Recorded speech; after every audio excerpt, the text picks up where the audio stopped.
Here we've got a 2018 Bluebird All-American T3 RE. I did show this off in a school bus hunter video when I was here about a year and a half ago, still in service before this accident happened. Unfortunately, it looks like this thing has been totaled.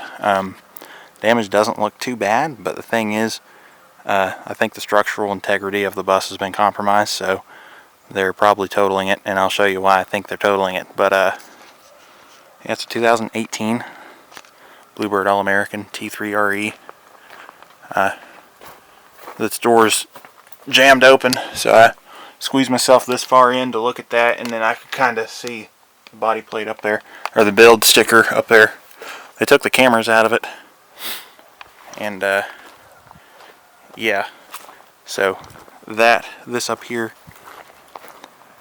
is very badly damaged. It's bent, and that's a major structural part of the bus right there. Come back here, the rim could be replaced, you know, that's not a big deal, but these roof bows in here are bent. You can kind of see the windows are bent in a little bit too.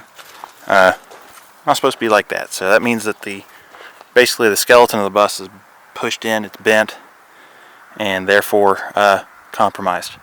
So one key thing that shows me that they're not bringing this bus back into service is they took the license plate off. But I do have pictures, and it was featured a little bit in a video that I did a year and a half ago, last time I was here.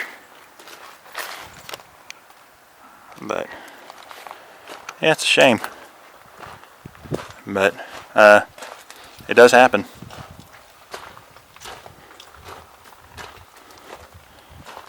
So I just thought I'd show that off real quick. It's got, I think, brown seats and brown floor, maybe. Yeah, brown seats, brown floor. It's got the really nice driver's seat in it, though. Still smells like a Bluebird in here, like a new Bluebird. Which it's only 6 years old, something like that. But yeah, I just thought I'd show that off. Anyways, thanks for watching.